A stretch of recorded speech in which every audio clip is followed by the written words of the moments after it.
Before this episode starts, I would just like to make a huge shout out to the regular co-host Michael. He has been a fantastic friend, and he will continue to be a fantastic friend. But unfortunately, he's had to step down after this episode. Of course, he's been having some difficult times. If you've seen on Twitter, Michael, I, on behalf of Andrew and literally everyone listening to this, and also on Twitter, we really do hope you're the best. And yeah, thank you for your service on the channel. You've been fantastic. Yeah, for the people listening, he's been editing the episodes in series 2, and I think he did a bloody good job. So yeah, mate. But enjoy the episode, guys. Hello and welcome to the Doctor Who Hit or Miss podcast. I am kind of your main host for this episode, actually. For some reason, they let me off the leash, so have fun with that one. It's going to be puns and innuendos galore. Yes. But I am, for this episode, your main host, Andy. Joining me is my usual main host, and in this episode, co-host Mike. Hello. I think part of the reason I gave you the job was just how self-assured you were, and how you're like, I'm hosting. It was your turn to step into the spotlight. Is not a huge deal. So what he's basically saying is he couldn't be arsed and decided, I'm going to co-host for this exact reason. Yeah. I'm taking the piss, Mike. Oh, you've been silent. Oh, I was going to say, please acknowledge that I was taking the piss there. And joining us is, I Sorry, guess something came up and you can probably hear his weird laugh emanating. We are joined by Will again. I hate the anatomy of mouths. Mouse? Mouths are weird, you know. Oh, mouths! I thought you said mouse. If you put your tongue up to the top of your mouth, it just feels weird. It's like you can taste your insides. It's weird. But Will's apparently been getting high this morning. Welcome to the meta episode of the podcast. No, but please keep this in, guys. Just if you're watching, just roll your around your mouth. It's really weird. Will begging for this to be kept in is great.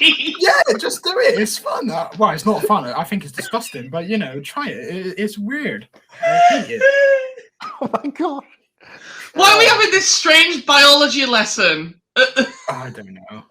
Guys, spleens are bizarre. Oh! Guys, my hands can touch everything except never.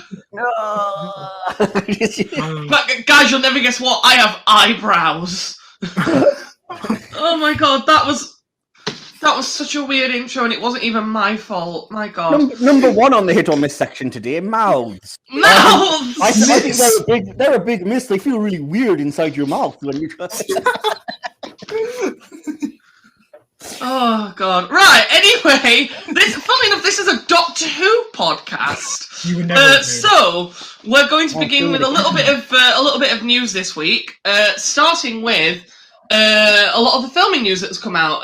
For those of you who haven't seen on social media, there's been a lot of photos posted of the Doctor Who cast and crew filming in Liverpool. Sorry, a bit of frosty stuck in my throat there. In particular, apparently the scene of Dan, so John Bishop's character, joining the TARDIS was one of the scenes in particular that was filmed, and there've been a lot of pictures coming out on social media of people sort of going up to John Bishop and getting pictures with him. I hope they were socially distanced. I imagine they were, and I think people were wearing face masks, so that's all good. But yeah, what do you guys think about this with the filming? I mean, I was thinking about it the other week, and I'm looking forward to Series 3, I'm looking forward to really delving into it, and I think the filming finishes, or is meant to finish in September, if there's no more deadline. So I thought, okay, we've seen quite a bit of the filming. We've seen maybe 2 or 3 pictures over the months. And I was thinking, there's only about 4, maybe 5 months left of filming. When are we going to see a little bit more? And then I remembered, of course, Series 11, Series 12, it was very quiet. And it's not so much the content that was in the filming in Liverpool. It's more so, why are they so unrestricted compared to previous seasons. They just don't care anymore because we've already got leaks of, well, not leaks, but we've seen the Sontarans, we've seen the Weeping Angels. There's that bus that had autumns on it. Yeah, exactly. It's like, why are they allowing so much to get out? Because in series 12, correct me if I'm wrong, but we only saw this shooting of the Cybermen, and when I say shooting, I mean filming. The filming of the Cybermen that was seen in the Timeless Children, and I think that was pretty much it.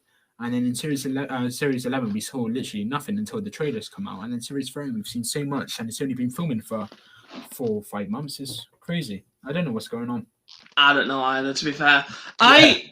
It kind of reminds me of how I remember being super disappointed when, in particular, series 8 and 10, how disappointed I was when... So, like, in series 8, we saw the Cybermen being filmed, which was a massive disappointment because, obviously, the reveal of the Cybermen in Dark Water was meant to be this massive reveal of, oh, shit, it's the Cybermen. Like, it was filmed in a way that was meant to have, like, shock value, and then it just didn't because we knew they were coming. And then... in series 10, they just outright told us that John Sim was returning. Moving on, because we've got a time limit, we need to get a lot done. The other little bit of news that we've got to talk about, at least from what we've seen over the last week or so, is the reissue of the Blu-ray sets for the classic series. In particular, I think Mike said that season 12 and season 19 were the two that have been reissued so far.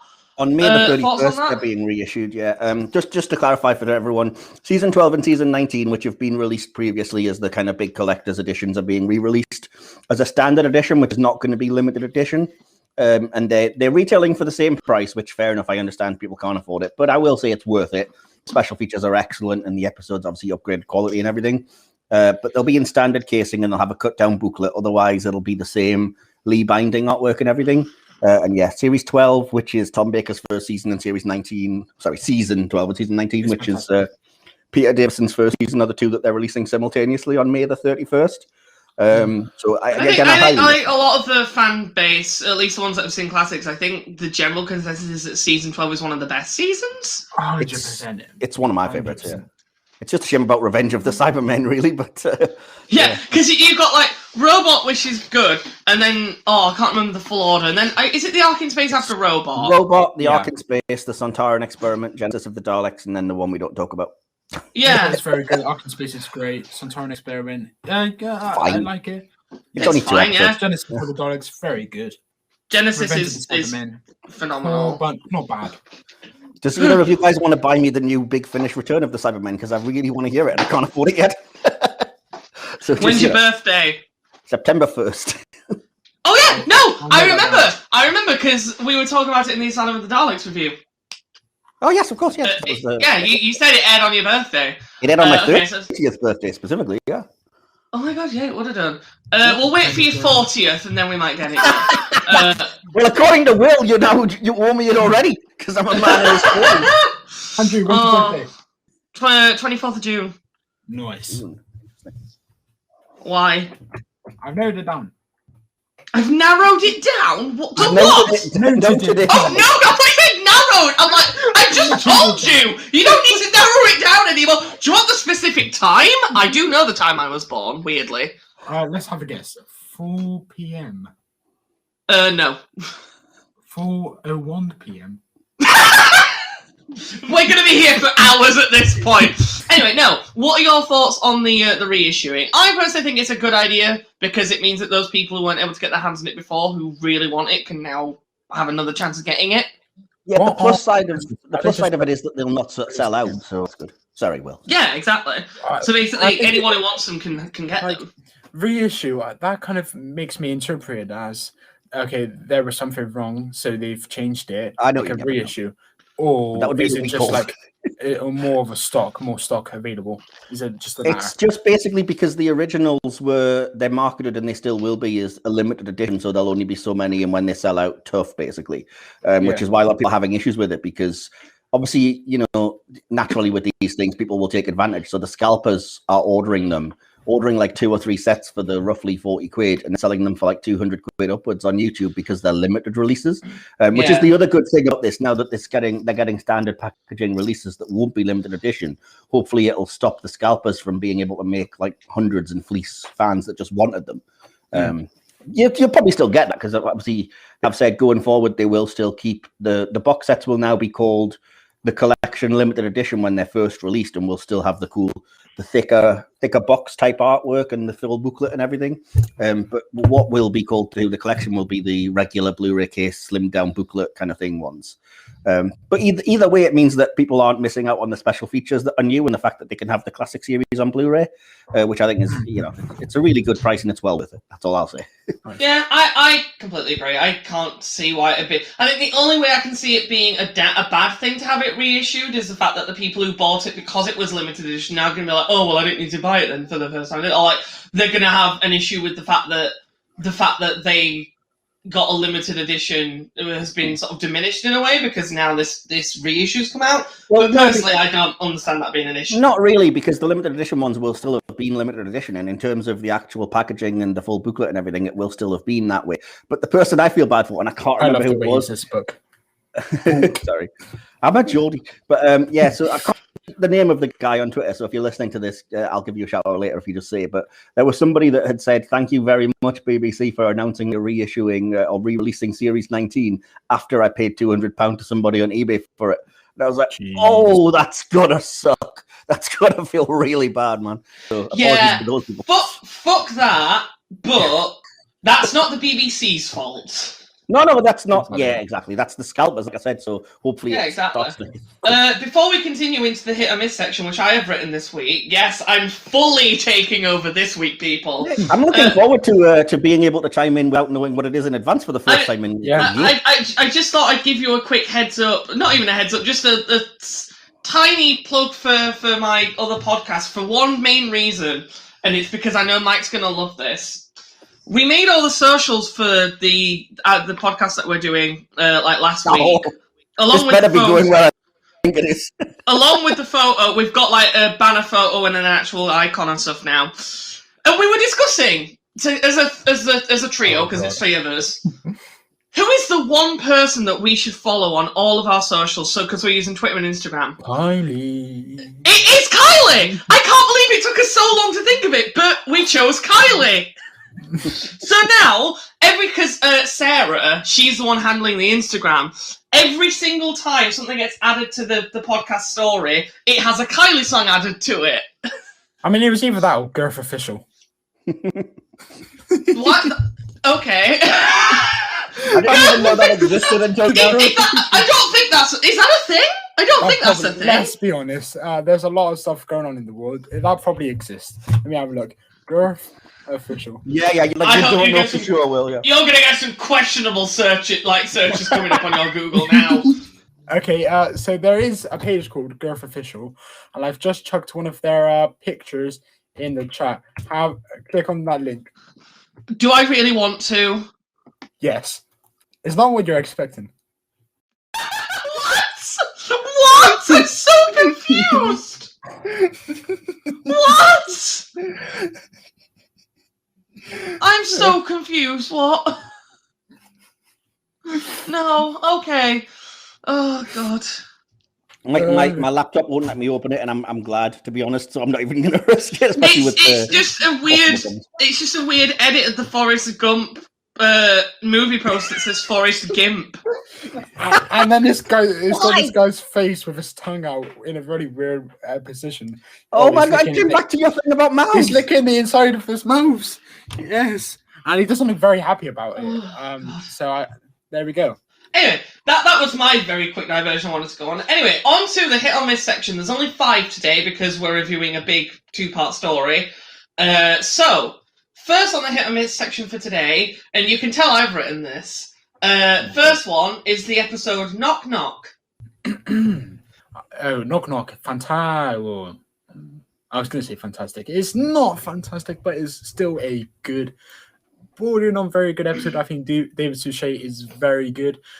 Maybe except from the ending, because I've said this many times over the months and years on the podcast, months in this case, that some actors and some actresses can cry convincingly and some just can't. David Suchet in that episode is a bit over the top when he cries. However, that's just a little nitpick. And the episode itself is actually very good. It's very atmospheric. It's very scary. The effects are good. And I think it does take a while to get going, as in get to the really nitty-gritty horror stuff. But you gotta have some fun with Doctor Who. And my favorite scene is probably my favorite horror scene is the kid. I'm not sure of his name, when he gets consumed by those bugs on the staircase, where he tries to escape and then the staircase stops him. I think that's a very effective scene. Yeah, that is quite good. My effective bit of comedy is where David Suchet's been very dramatic, and then Peter Capaldi just bites on the crisp. That's such a funny moment. I love it. Maybe like a 7.5, 7, 8 out of 10, around 7 or 8. I think it's good. Hit. Yeah, fair, Mike. Yeah, I'm more or less on the same page. I think. I don't remember. Like, I don't think it's a hugely strong episode. It's not like top tier or anything. But I remember liking it, and I'm with Will. I liked how atmospheric it was, and I did do that thing where I don't know if anyone remembers that they released it on iPlayer with binaural sound, where you had to sort of plug in your earphones, and it would be a whole sort of experience that really, I think, it helped the episode a lot, because the haunted house feel came through a bit better when you had the kind of binaural surround sound thing going on. But yeah, it's creepy. I think everyone's good in it. I like the ending, actually, the kind of resolution, even if it is a bit like weird and out of nowhere. But yeah, I mean, I'm gonna say soft hit, because on a hit or miss scale, it's definitely a good episode, but not one of the greatest. If I was rating it, I'd probably go 6.5 or 7, probably. Yeah, and I just want to mention, I completely agree with what you were saying, but I also want to just give like a shout out to the scene where the boards open, like the windows, and she hasn't seen outside, and then it's just like the fireworks. I think that's such a beautiful little scene, and I think the CGI and that kind of stuff is fantastic. So yeah, I enjoyed that. I like the Girls Aloud gag as well. Yeah. Do you mean Little Mix? Little Mix, sorry. Oh God! Now I've literally proven what old man I am. You're really aging yourself now. Like, oh, Girls Aloud, they're the big modern girl group, aren't they? You know what's even more embarrassing is that I've met Little Mix. I've never met Girls. You've met Little Mix? That's cool. Yeah, when I used to work at WH Smith's, and they came for a signing, and obviously, like, it was Newcastle, and 2 of them are from very close to there anyway. Yeah, so Perry and Jade are from the North East. So we had Perry and Jade's sort of mums and family in the staff room just hanging out, because they were taking the opportunity to see them when they were there as well. So, yeah. They're very cool. I'm not like a stan, but I do like quite a lot of their stuff. And I think they have really good voices. Anyway, I just realised I still have to say my thoughts. I'm so used to Mike being the last one to share his thoughts on the hit and miss. I was like, oh, that's done then. No, I've got to share mine. So actually, this might not surprise Will, because I actually was messaging you as I was talking about this a couple of weeks ago when I actually rewatched it. I adore this episode. I think it's fantastic. Easily a 9 for me. Honestly, I think it's brilliant.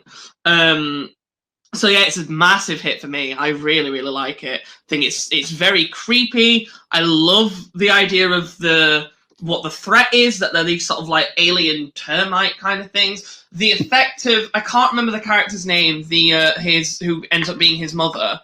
But the effect that they use for the sort of wood, because as far as I know, that is all a costume. It looks really good. I love the sort of makeup effect that they did. Bill's in it. Bill's amazing. We've discussed her before. She's brilliant. 12's in it. 12 is brilliant. Their chemistry is always great. I love this episode. I think it's really, really damn good. Yeah. So I think that's 3 hits for us then. Yeah. Yeah, fantastic. I think I said it before. I'm sorry, go on. As host, I feel kind of cheated that you don't have a soundboard. Do you have your soundboard with you, Mike? It's not. Darlings are the masters of girth. There you go. That's a good point. Do we still have the soundboard, or if you just scrapped it? No, I've used every other episode, but it's not working today. So I was wondering if anyone was going to ask, and I was like, I'll just bring it up, because the chances are somebody listening will be like, "Where was the soundboard?" It's not working today, but I could do ASMR. I could just be like, absolutely fantastic. Never do that again. That wasn't ASMR, that was porn.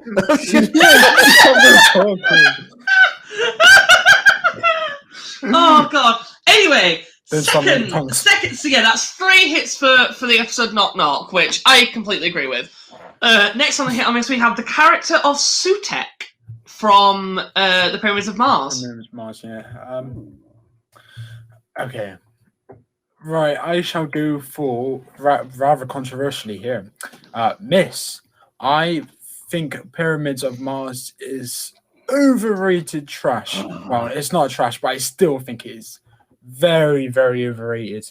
I think. You racist! Get out! Oh gosh! If I was on screen, you would see me clutching some pearls right now. No, don't say that. We have an on-running joke about that with Sarah. Because if I had pearls, I'd clutch them. It's so weird that I'm tuned into you guys' mental frequency. We've come up with a thing now. Whenever anything different happens, it's Jeeves, fetch my insert adjective here pearls for whatever we need. So in this case, it'd be like, Jeeves, fetch my insulted pearls or something like that. You guys are just writing your own Family Guy over there. I think the most recent one, I made a lewd joke to her and she messaged me back going, Jeeves, bring my indecency pearls. If that's not the caption for this episode, I don't know what will. Jeeves, bring my indecency pearls. Yeah, absolutely. So, Will, explain why you're wrong. I just didn't vibe with the episode. That's probably a very millennial thing to say, vibe. I didn't vibe with it. Not a vibe. It's been a year since I last watched it, but I just thought this is very bland. And the thing is, it suffers from the same thing the Five Doctors does. And I think Five Doctors is very overrated. I gave it like a 6.5. It's still a hit. However, it's like, there's this demon thing that's talking through a screen throughout the episode, and it kind of links things together, stuff like that. And I think with Five Doctors, it was like these putting the doctors onto this big table, and then at the end you saw the table and what it was. And I thought Sukate, or whatever his bloody name is, Sutek. I've just annoyed a lot of the classical extremists, but yeah, it's just overrated. Maybe like a 4.5 out of 10, soft miss. And the character itself is part of that and a big part of the problem. So yeah, big miss for the character. Okay. Do you want me to chime in? He's just punched the soundboard trying to make it work so he can tell me I'm wrong and an idiot. No. Well, I'm on a similar page. You're a fucking idiot. How dare you? Jeez, that Dalek insulted me, Pulse. Anyway. Oh, God. You've started something now. No, fetch my cancelled pearls. The new recurring joke. But no, I was on a very similar page. I'm looking forward to rewatching it sometime because Pyramids of Mars was another one that was. I watched it probably about a decade ago, around the same time I first watched Caves of Androzani, which I appreciated a little bit more, but still didn't love. But again, as I said when we reviewed that, there's some that I've revisited, like Remembrance of the Daleks, and I'm like, wow, this is much better than I remembered because I wasn't as deep into Doctor Who lore. But in terms of a first impression, I also thought Pyramids of Mars was overrated. However, I think Sutek's probably one of the better parts of the episode. I like the design. I think the voice actor, I think it's Gabriel Wolf, his name, I could be wrong, is really good to the point that they brought him back as the voice of the Beast in the Impossible Planet 2. It is him. I've just checked. Yeah. Awesome. That's sick. Yeah, and he's got such a good presence in that role that I think if I was going with the character of Sutek rather than the episode as a whole, I'm going to say hit. Nice. Well, the hit or miss is for the character, not the episode. So exactly, which is why I went hit. So that's one miss. Okay, cool. I am also going to say huge hit. I really like Pyramids of Mars. I've seen it a few times. It was one of the first classic stories I watched. I think it's very good. Sutek himself, I think, is one of the best parts out of the episode. I just think he looks really cool.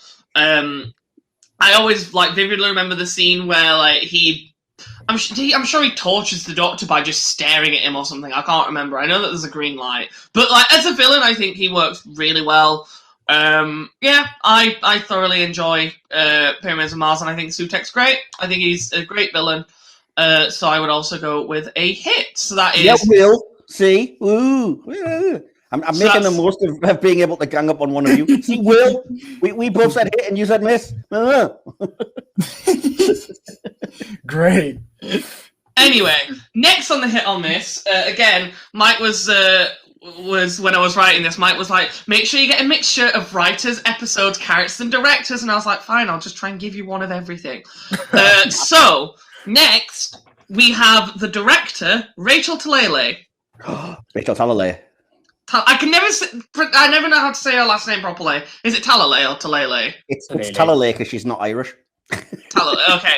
Yes, the director, Rachel Talalay. Rachel Talalay! Aye, she's a great director. Who directed, I believe it was the 3 Peter Capaldi finales. I'm not sure she did more than that. I will double check. I think, yeah. Well, if you're double checking, I won't. But yeah, Will, you go first then. It might be a millennial thing to say, but I just didn't vibe with her, you know. I'm joking, man.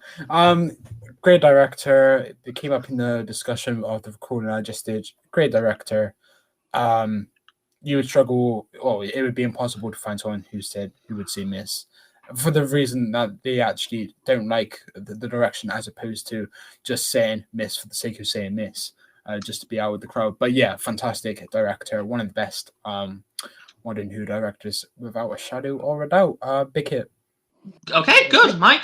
Well, Rachel. It's weird that you put that on because I'm a massive fan of Rachel Talalay, and not even just because of Doctor Who. If anybody doesn't know, she directed Freddy's Dead, The Final Nightmare, and Tank Girl, which are both like big screen movies, which are regarded as not very good, but they're kind of camp classics to me, so they have a fun factor to them.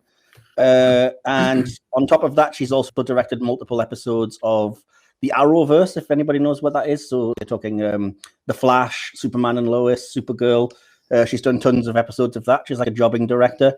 And just looking it up, on top of that, she did Dark Water, Death in Heaven, Heaven Sent, Old Enough in Time, Twice Upon a Time. So it's all of the Capaldi finale type things.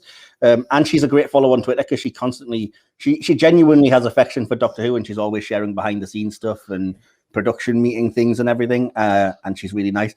And yeah, I think there's not much else I can say other than I'm a big fan of all of her work, including her Doctor Who stuff. So massive unqualified hit. Okay, that's 2 hits so far, and I'm just going to add another hit to this. I think she's pretty phenomenal, really. I'm not a film student. I'm not like very keyed in with a lot of like directory stuff. However, a lot of her direction just stands out to me in Doctor Who. I think she's very clever with some of the things that she does. I love pretty much every episode that she's directed, and I like Twice Upon a Time. So yeah, absolutely massive hit for me. I think she's put in some phenomenal work. Obviously, she directed Heaven Sent, which is considered to be one of the best episodes of the entire show. Just going back to what Mike was saying about her work on the Freddy's Dead film. Apparently, she also worked as a special effects worker on the first 4 Nightmare on Elm Street films. Yeah, she did. She worked on all of them in some kind of production capacity, but I was only referring to the one where she was the official director because the official director, yeah. Either way, that's 2 big screen movies. And also apparently, according to her IMDb, which I'm just looking up now, she directed an episode of Sherlock, which I didn't know until just now. I did not know that. Which one? Hang on, I will click on the link and tell you. She directed the episode The Six Thatchers of Sherlock. Oh, that's the first one of Series 4. That's where, spoiler alert, that's where Mary dies. She has... Toss. No! What? I still haven't watched well, that's your fault. 4 years. I'm sorry. I hope he's okay. But yeah, that's 3 big hits for Rachel Talalay, who I agree. I think she's phenomenal. I love her work in Doctor Who. I think she's done great. Can't say anything bad about her. And again, kind of like Mike said, I'm pretty sure I do follow her on Twitter, and her love of the show is just great to see. It is. It's not just that. It's a love of everything she does. I am following her. She's funny and she's cool. So yeah. If you're agreed. not, by the way, you should, because even if you were just a fan of Heaven Sent, the sheer amount of like production artwork and behind the scenes stuff, images of like the confession dial and stuff, so involved. It's the kind of thing you would see in like a behind-the-scenes book. It was really good. Next on the, I'll just wait well, Will's back. Okay, are you okay? Yeah, that was really painful. I didn't realize it was serious, dude. Sorry, I wasn't meaning to be insensitive. No, it was fine.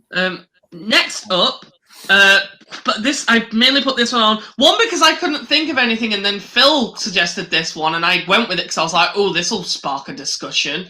Okay. Is the 7th Doctor episode, Ghostlight. I'm going to save some time before you come to me and say I've never seen it, so I'm going to have to sit this one out, I'm afraid. Yeah, Ghostlight. Don't change the narrative. What are you, some idiot on Twitter? Jeez. No, I'm just mentioning it because that actually happened. I remember it. Miss. If so, I apologize. But yeah, okay. So it's a miss from you? It's a miss from me. Do you want to elaborate? It's been 6 years. I'm going to rewatch it on this big rewatch I'm doing. But yeah, from what I remember, cheesy effects, cheesy acting, cheesy story, cheese. It's stunk of cheese. I'm eating cheese, weirdly enough. Stupendous. And now you're making me hungry, so I'm going to get some biscuits.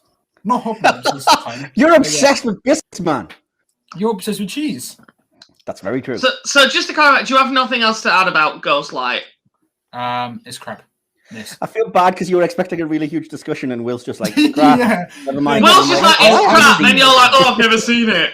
I can't even pretend because the annoying thing is as well that I've got that Blu-ray set because I bought it when it came out of season 26. 26. So I will watch it on Blu-ray at some point, but I'm trying to work my way through in order, and I'm literally still on the War Games right now, so it's quite a ways in the distance.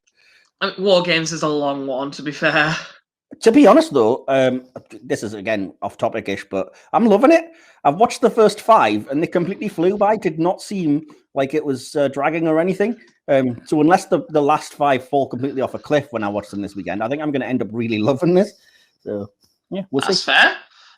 Okay, so, as for me, this sounds interesting for me. I genuinely do not know which way I fall on this. I have watched it not that long ago. It's interesting to say the least. I don't know. It's a difficult one because I remember the first time I was watching it and it finished, I genuinely turned to Phil and went, "What the fuck was that?" Like, it was very, very confusing. But I know I didn't hate it. I was just a bit confused as to what the hell was meant to have gone on.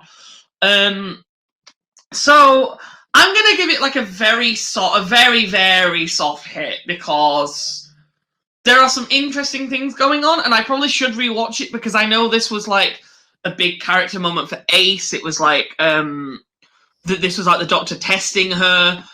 Because he took her back to like the house where she grew up, and it was him like preparing her to become a potential Time Lord in the future. And yeah, it was interesting. It was just also like very confusing. I should rewatch it and see if I have a more solid opinion. But yeah, overall, it's thematically kind of linked to Curse of Fenric, maybe then.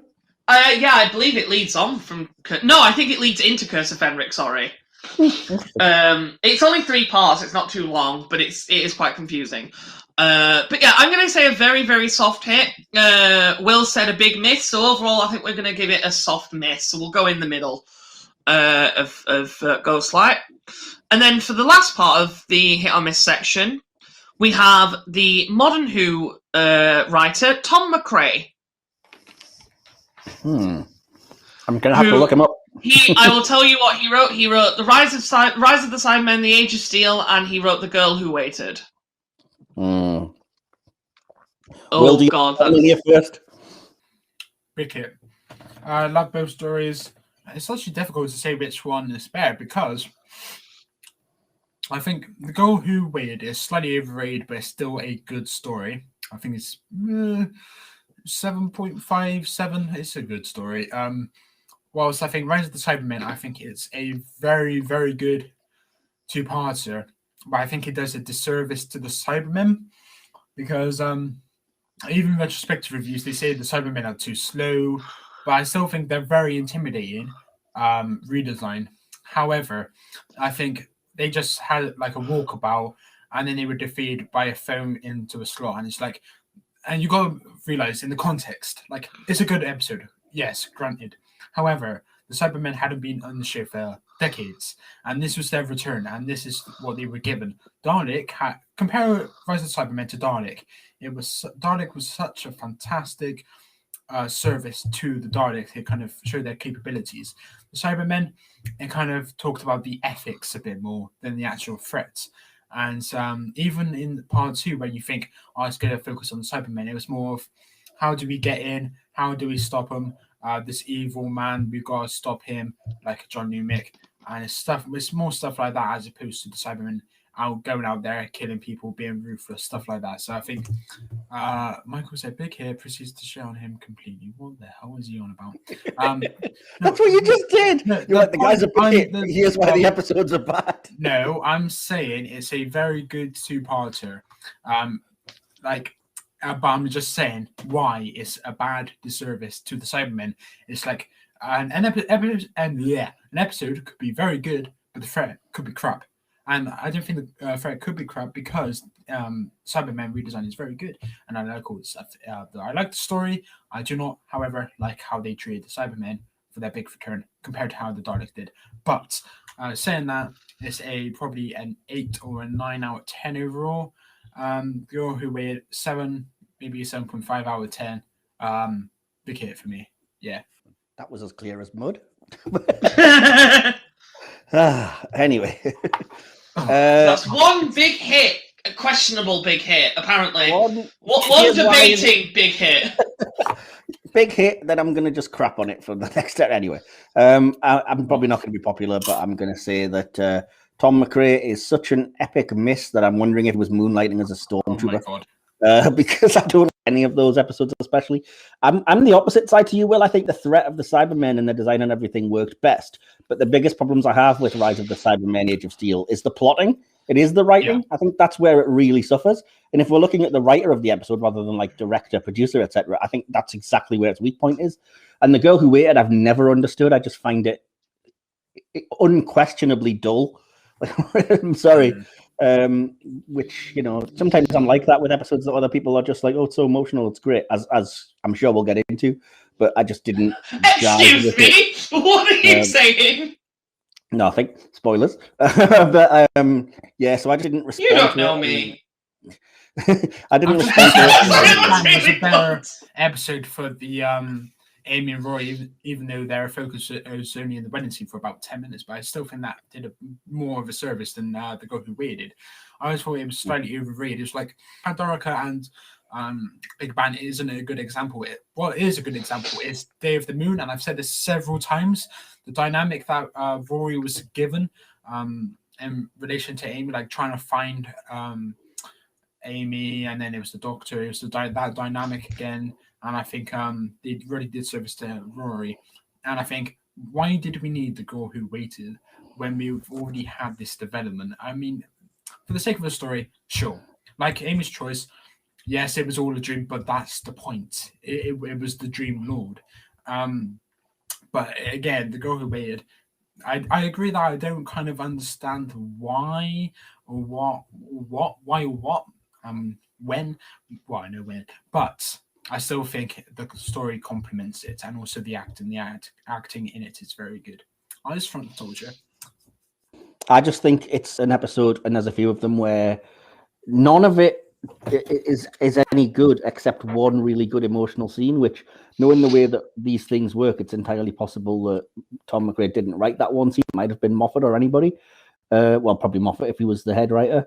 And the entire episode, and other than that one sort of big emotional scene at the end, just doesn't. There's nothing special about it to me. So, yeah, sorry, I'm going to say miss for Tom McRae. And I just want to point out, I did say the Cybermen design was really cool, but the actual service to the Cybermen wasn't. Okay, so we have one really not sure big hit, and then we have one miss. No, I'm just saying the threat. I said the threats can be bad. You did nothing but criticize. No, okay. I can go to the I'm stepping in here because we have just over an hour left to talk about a lot. So I'm going to very quickly speed us to the end of this. I'm going to say hit. Rise of the Cybermen Age of Steel is fine. It's okay. I think it's enjoyable. Maybe it's just because it was my first experience with the Cybermen, but like I didn't really see them as a disservice to Cybermen. I actually do like the design. I think that it works fine, but I don't think it's anything special. So I'll say that episode is fine. The Girl Who Waited, however, I don't know why Mike knew I'd have this opinion unless I've spoken about it before and just completely forgotten that I have. But I adore The Girl Who Waited. It's up there as one of my favourite Smith era episodes. I think it's phenomenal. I think it's probably Karen Gillan's best performance in the entire show. I think she absolutely knocks it out of the park as both her like Amy and older Amy.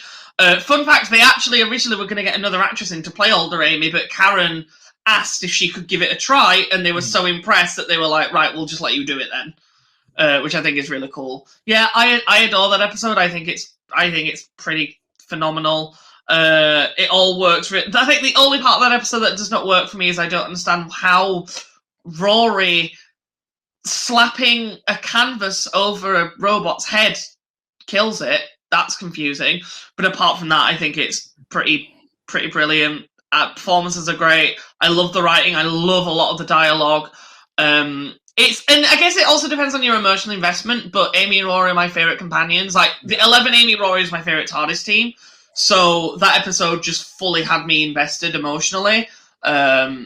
Which, I'm a soppy, I don't care. I love it. So overall, Tom McRae, Rise of Cybermen Age of Steel, it's fine. So I wouldn't give him a miss for that. It's fine. That'd be like a soft hit, whereas The Girl Who Waited is a massive hit for me. So overall, it's a hit. Michael, did we get your what did you actually think of the episode? Like, what would you rate each episode? I'm not sure if we got that. I mean, I don't know if we have time to do that. Quick, Mike. Quick. Rise of the Cybermen, The Age of Steel 6, and The Girl Who Waited 2, probably. Jesus. Okay. Jesus Christ. But yeah.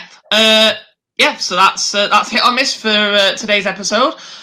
So we're going into the episode review, which this week, for those of you who missed it last week or just didn't know, it was originally actually meant to be Journey to the Centre of the TARDIS this week, but we had to reschedule because Awkward Will here, for some reason, couldn't work around what we'd already planned. I'm taking the piss, don't worry. So this week we're actually doing the Pandorica Opens and the Big Bang, which Will was always meant to come on for, which is why he's here this week and not next week. Log lines before we go into this? Mike, do you want to go first? I can if you want, yeah. Sure. Just before I start at all, I'm not crapping on anything at any point. Everybody's entitled to their opinions. Don't everybody attack me. This is just my thoughts. Okay. Yeah. My logline is. I'll sharpen my pitchfork. I'll get my mace started sounding enemy. Okay. The concluding episodes of a season I didn't love that was frequently more fantasy fairy tale than adventure sci-fi. If you like that, cool, but it's not something that resonates with me. Still, I love the Doctor and the companions of this era, and there has been some brilliant episodes and moments. So maybe when I watch back, I will decide that it ends on a high. There you go. Spoilers. I'm pretty sure you don't change your mind. No, my logline. My favourite Doctor Who story of all time. It's where Eleven and Amy cemented themselves as my favourite Doctor and companion. The plotting is exceptionally tight, and the final part shows just how connected this series was planned to be. I love the fairy tale feel. The acting is pretty much perfect. The score is phenomenal. Has probably most of my favourite tracks from the entire show. And the overall solution to the problem, in my opinion, is ingenious, but I will try not to allow my personal bias to overcloud my judgment as I do the rewatch. Yep. Sweet. Spoiler alert, nothing changed. But we'll get into that. So, I guess, just going off of what Mike said, I can kind of see where he's coming from in the sense of, like, I feel like whether or not this works for you does really depend how the fairy tale vibe works for you. I love it. Series 5 is my all-time favourite series, and I think a large part of that is down to the fairy tale side of it and how it feels like a fairy tale. I love it. But again, I can kind of see where Mike's coming from. If that doesn't work for you, then yeah, maybe it doesn't really, the series just doesn't vibe for you as a whole. Anyway, All of my notes are, I just put the intro is immediately alarming because of how Vincent's sort of behaving. I love how the opener begins tying the series together already. An excited River, because I love River. A note about just the gag with the drawing makes me laugh every time. The Royal Collection looks really creepy, and I'm surprised they didn't just make a whole episode out of it. Fun. Yeah. So I don't know if this is actually true, but this is just me speculating. But looking at the Royal Collection, how it looks, is this the same place where they filmed the scene in The Witch's Familiar showing how the Doctor escapes using the Sonic? Because it looks like the same place. Oh, it does, doesn't it? It looks exactly the same. No, I have no idea. Sorry. It does look very similar. I think it looks very similar. It might not be. I'm just speculating. The score, I love the little motif that plays. I don't know what it's called. I can't remember the track off of the soundtrack. But it's the sort of like the music box chiming at the do, do, do, do, do, do, do, as it builds up sort of like the creepiness. I love that becomes a thing because it's used later on. You're absolutely right about the actual museum scenes, the gallery, because the music is like very, very tense, and it's again media kind of terms here, but the mise en scène, it was very the depth of field. It was very eerie, and I think the music complemented it, and also the sound effects, which is something I kind of mentioned quite a lot nowadays. The sound effects as the lights kind of come up, and then she's holding a gun to River, and then kind of a parallel to the future. River had the gun and the Daleks are defenseless, but this time River's actually the one who's defenseless. And I think we mentioned this like before when we were talking about the Beast Below, about how I think we all agreed that the two characters were very similar. So I think like before the reveal of who List 10 was, I would have been like, oh, hey, that's River. I still do. But then, and then I think them two like matching up, they're two very similar characters. And I think them kind of having that scene together, albeit it was a bit short, but I do think the whole gallery is... I think I mentioned it before, but I personally really like the character of Liz 10. I just think she's fun. And to be fair, I do like Sophie Okonedo as an actor, so maybe that's partially why. But no, then we have... I love the scene between River and Dorian. It's probably where I like Dorian the most. Even though it's his first appearance, I really like him in this scene, much more than I do in Good Man Goes to War, and then when he appears again as a head in the Wedding of River song. I do love the line I said off the wrist. It makes me laugh. It's very Moffat. Again, I already mentioned I love the focus change from the ring to Amy. I started writing a note when they first go to the cliff. I made the note, this cliff does not look like diamond if I remember rightly. And then I looked at it and I was like, oh wait, there are diamonds there. It's the first time I've ever noticed that there are actual diamonds on this cliff. And I've seen this episode so many times. I didn't think the CGI of the actual cliff was that of like the planet was amazing, but then I kind of just appreciated. Yeah, it wasn't great, but it was serviceable because it was only meant to be there for a few seconds anyway. I love how the Hello Sweetie gag has evolved. Like it went from just she said it in Silence of the Library, then in the Time of Angels, she graffitied the black box from the Byzantium. I think it was the Byzantium. And then in this one, she's just full on just graffitied this cliff face that's meant to be this massive historical artifact. I love how that's evolved. I also made a note of, and I don't know why this line made me chuckle, probably just because it was an innuendo and I did like it. When Amy says, "Oh, I know, the invasion of the hot Italians." Yeah, I did get marks down for the title. It was that part that I really liked. Yeah. That's such an Amy thing to say.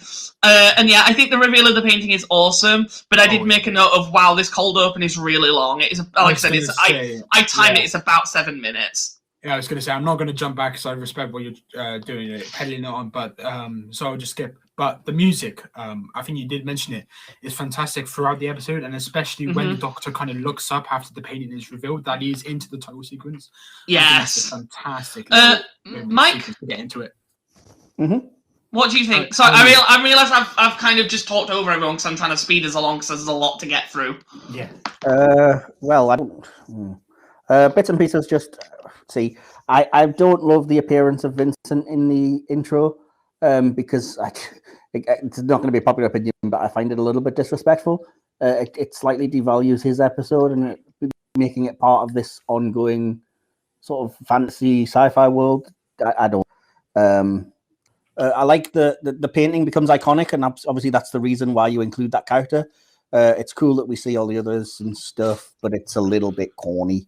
I also laughed out loud at the river drawing gag, and yeah, I dig the cliff words and the fact that random Easter egg, it says "Hello, sweetie," and then underneath, as well as the coordinates, it says Theta Sigma, which is the Doctor's nickname from the Academy, from a lot of the old expanded universe books and stuff. Oh, I did not know I'm so that. glad you mentioned that. Yeah, As in, I didn't realize that was what was there. That's cool.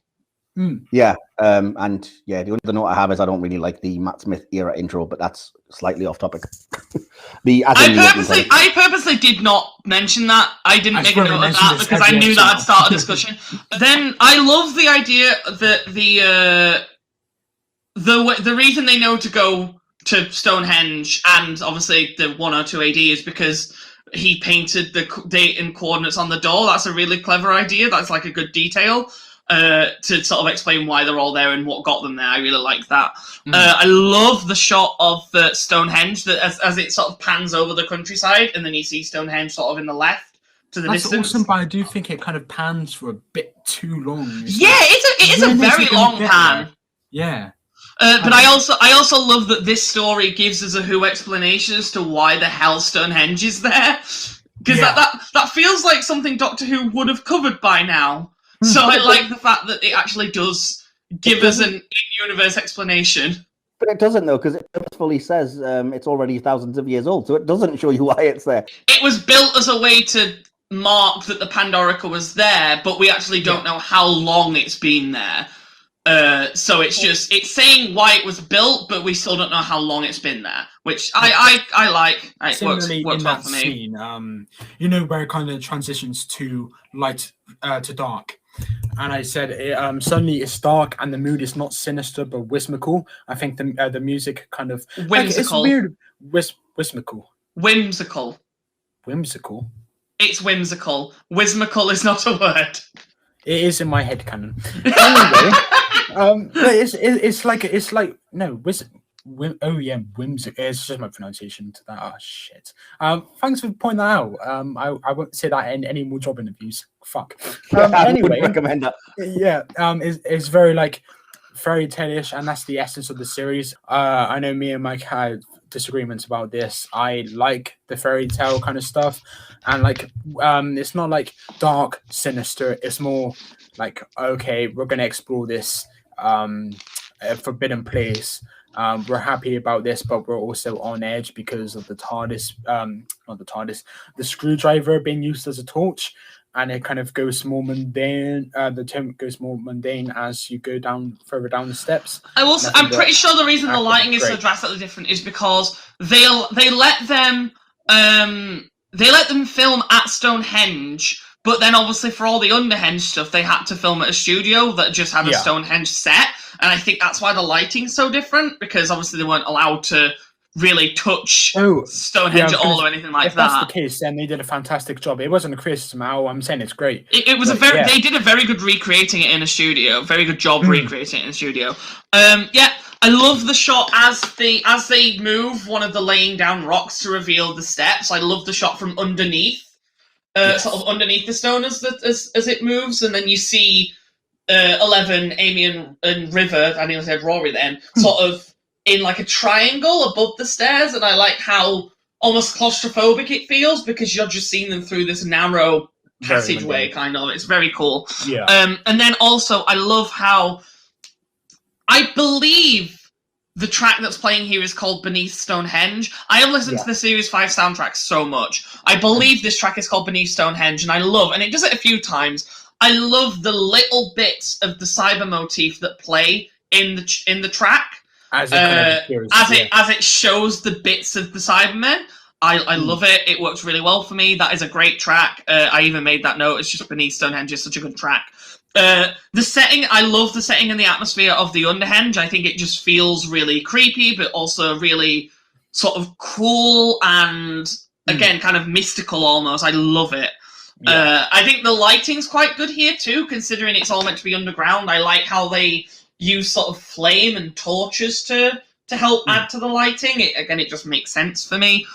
And also, I just love the look of the Pandorica. I think it looks incredible. Oh, absolutely. And it was appeared in Pandora's Box book in Amy's house, and I think they did a really good job at recreating it. Hang on, is Pandora's Box an actual book with that cover? I don't know. Obviously, Pandora's Box is an actual story. Yeah, but the actual illustration, if that's real, then they did a very good job at the casting and also the art direction when also making the Pandorica. I think it looks really cool. Maybe not. Comes a bit later, but when it's the green glow, I think from a distance it looks great. But when you actually come up close and then you have Smith kind of like got his hand on it, it's like it's his hand touching the box, and it's just a bit weird. Okay, so I have done research. The book cover that they show does exist, but the box looks different. So they clearly edited it so that it would look like the Pandorica. Oh, okay. Yeah, I mean, that looks cool. But that specific cover with that exact font does exist. Nice. They just changed the box to look like the Pandorica. Yeah. Which, again, works fine for me. I think it looks incredible. Yeah. I did make a note of the thing later where... with the sort of CG effect as it's opening, but I'll get to that when we get to that part of the episode. Michael, are you there? I'm here. What's up? Have you made any notes up to this point? We're about halfway through. Hang on. A couple, but not well. We haven't got to it.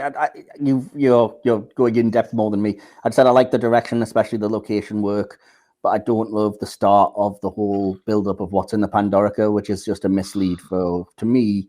No reason. It's like I don't like this whole like subversion for the sake of it. I would like to point out.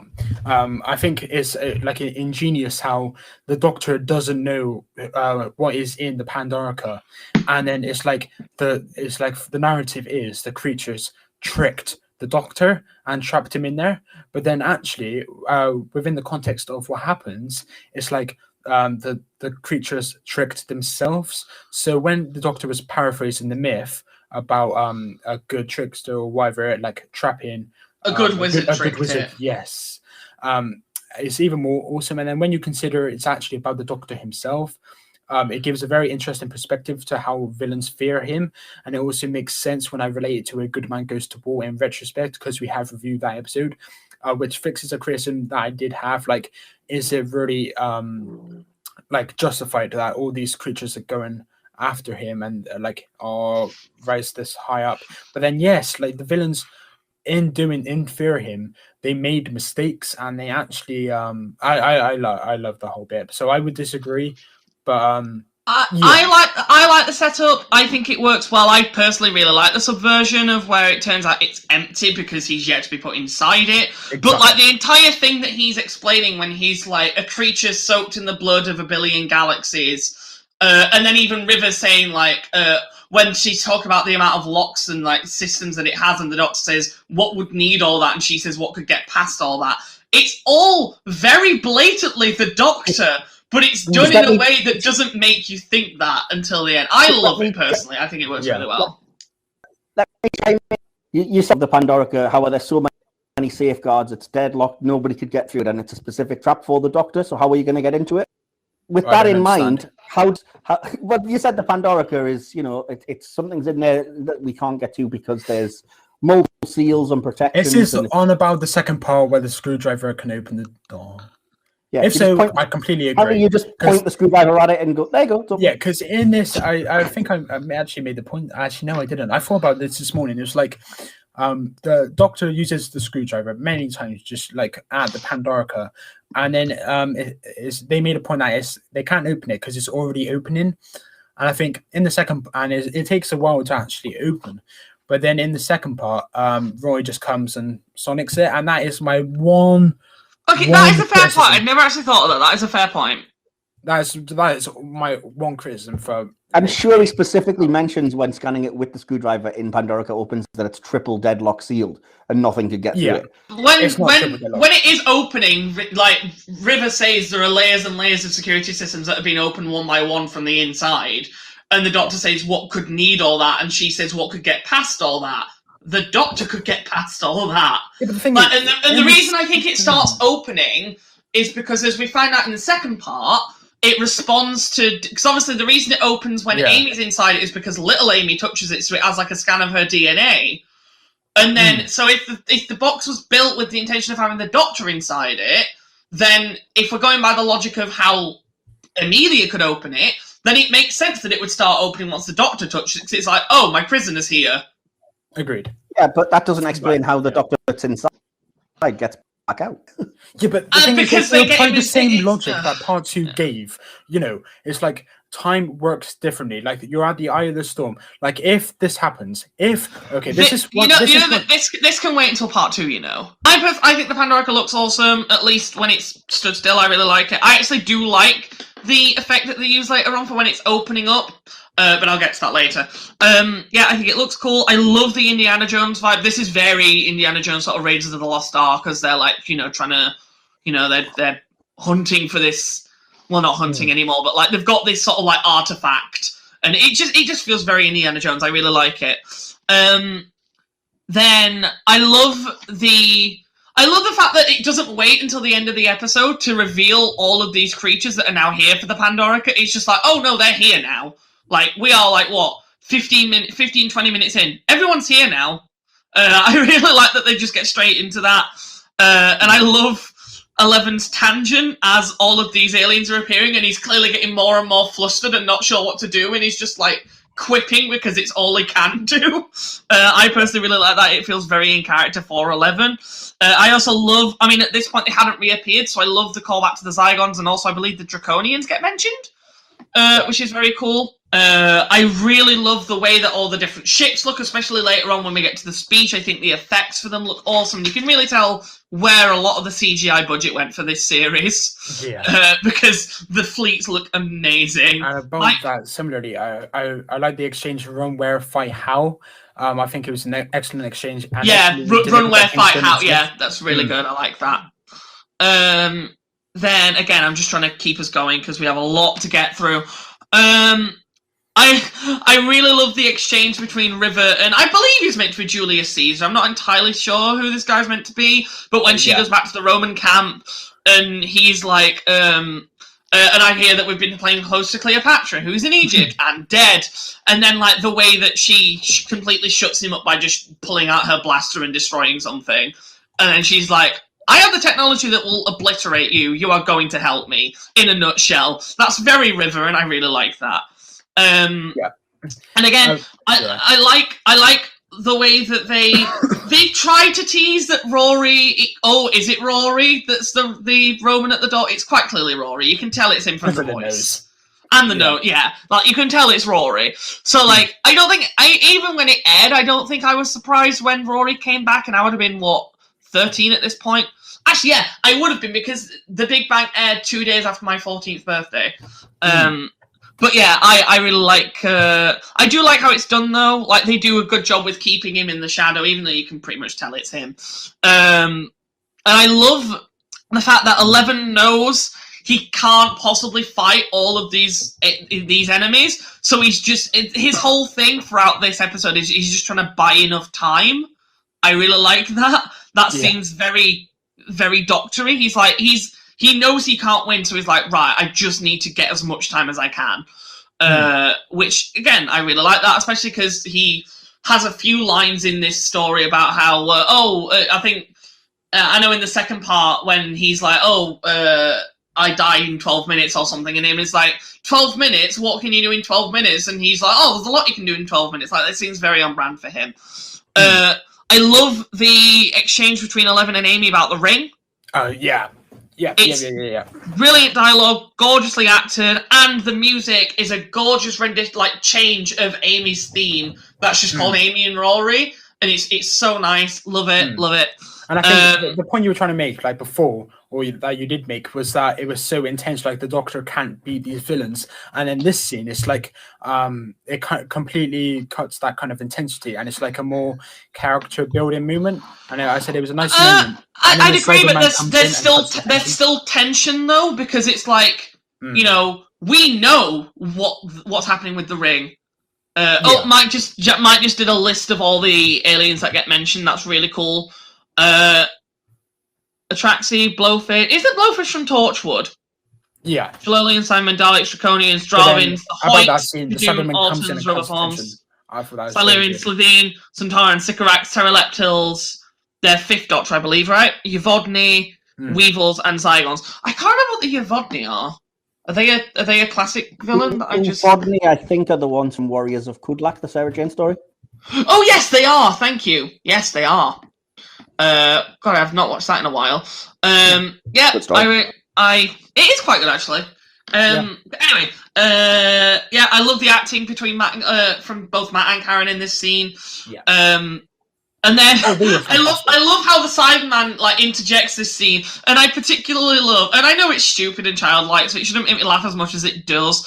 But when 11 says to Amy, she knows sometimes I have really brilliant plans, and she's like, yeah, and she goes, sorry, and then he just goes, look at me, I'm a target. I love that. It's so 11. It's so stupid. I love it. He is kind of like the childlike Doctor. I really like that. I would also argue that before Series 10, with the Mondasian Cybermen, this is probably the creepiest sequence we get from a Cyberman in New Who. It's really creepy. I think it actually comes after, is when there's... Oh, it may actually come before.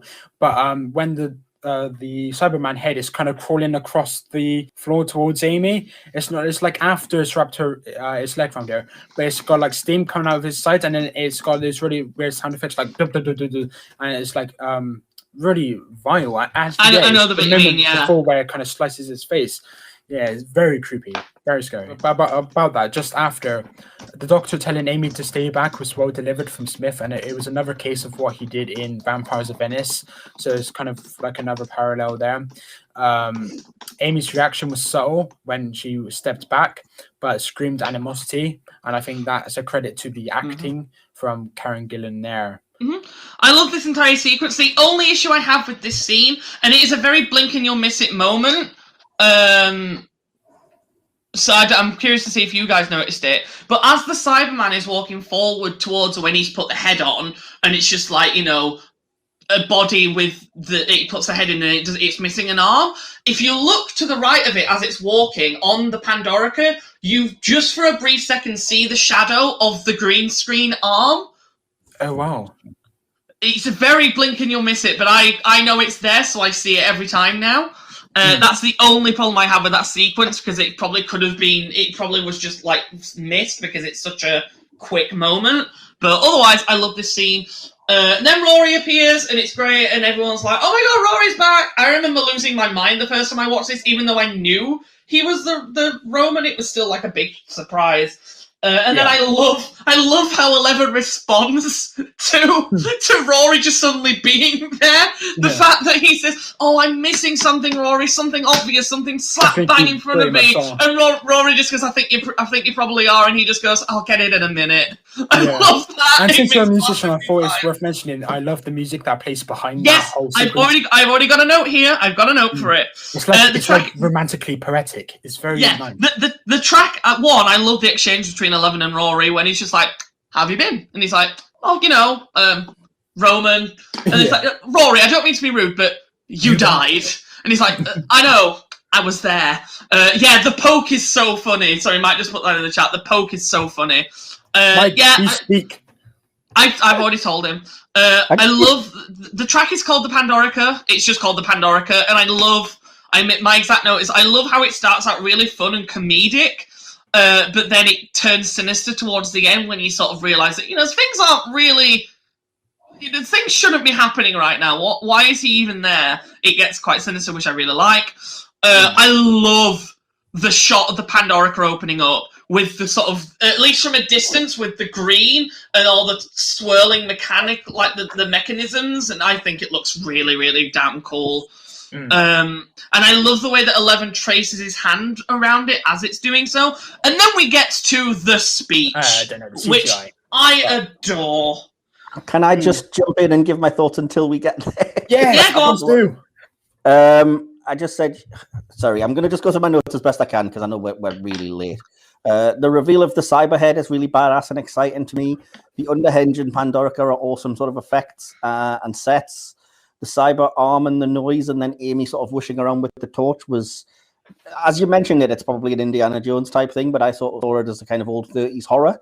I'm glad they made the Pandora's Box connection because as soon as I heard the name Pandorica in season 5, that was where my head went. So I'm glad it wasn't just a random happenstance.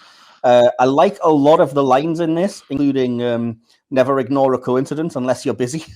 In which case, always ignore a coincidence, yeah. Yeah. The next thing is a slight criticism. If they say everyone can hear the Pandorica Open, and then if everyone can hear it, who else is coming? Which is fair enough, but it raises bigger questions about where the good guys are. Why are there only the villains that are picking up on this? And how did every one of these species time travel to get there? Because I'm guessing they're not from like the BC times or whatever. It's cool though hearing the Dalek voices, seeing Matt Smith flailing, and again you said it already, that whole I'm a target thing. The other criticism I've got, I'm just back what I said because I might have been in a mood when I wrote this. I've just said that rattling off the names of the various enemies was a dick move, considering it's build up that never pays off. Half of them we don't even see, so that scene I don't love. It doesn't seem necessary. I love that we see Rory in shadow, not quite revealed, and I like the stillness and the use of the music in the discussion about the ring. I'm sure you'll know the track I'm talking about, Andy. I already mentioned it. It's called Aiming Rory. Yeah. But it does start to set up things that I have issue with, which is the nonsense of like, I don't love the discussion of, well, don't worry about it. Nobody's really dead because memory can bring them back. Like, I find it borderline offensive if you're taking that literally, but I get the metaphor, I suppose. But on the plus side, I freaking love the scene with the Cyberman. I often consider Pandorica Opens to be a Cyberman episode because I just think this scene is so well done. It's awesome horror.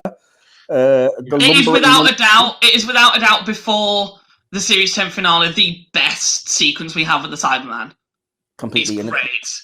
Having it as like the lumbering Frankenstein's monster thing is a good idea.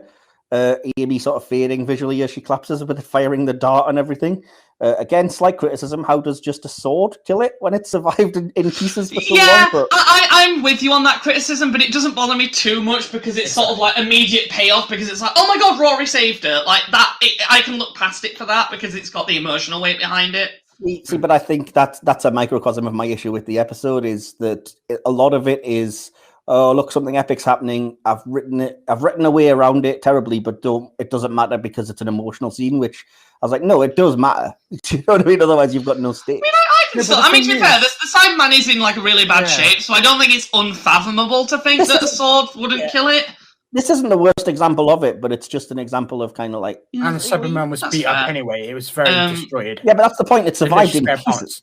I mean, its head was crawling around on its own, and it didn't get stabbed in the head. So why didn't the head just detach and attack him again? You know what I mean? There's questions you could ask there, which are just kind of like, don't ask those questions because it's an emotional. Yeah, but it was stabbed through the chest piece, which, as far as I know, is where a lot of the key bits of circuitry are. So, like, I don't know, maybe that just shuts it down.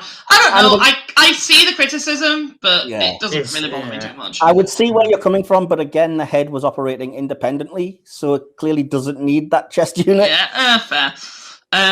Anything else, anyway, Rod? You said already that the kind of poking the thing is cool. The poke Rory and then him kind of rocking back and back forward is cool. See, the thing is, that's meant to be played for comedy, but that actually has a lot more weight to it when you realise what he is, because that is, like, accurate to what they do. So I really like that little touch.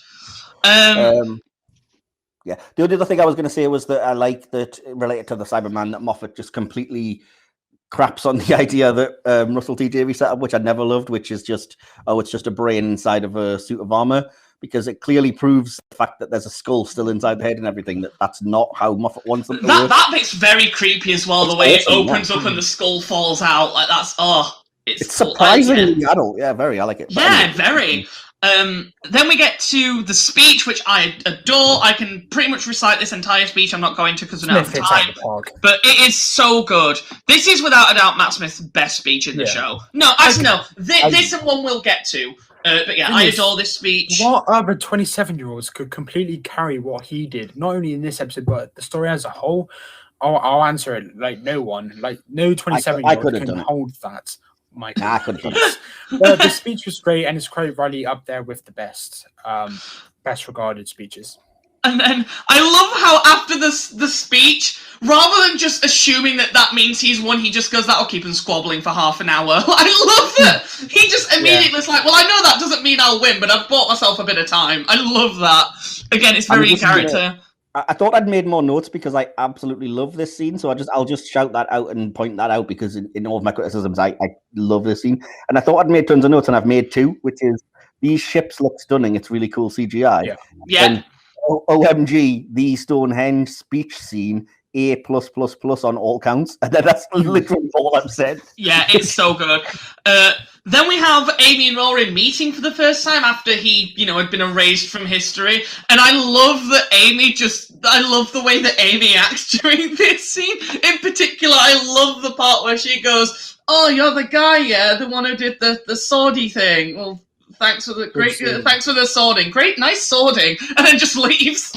I love it. I think it's really funny.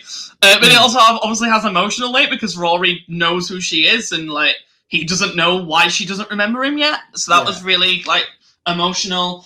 I also like that after we've got this huge triumphant high of the Stonehenge speech, it's nice that the episode now dials it all the way back down 100%. To begin to build things up for the reveals, which I know Mike has problems with, but personally I love them.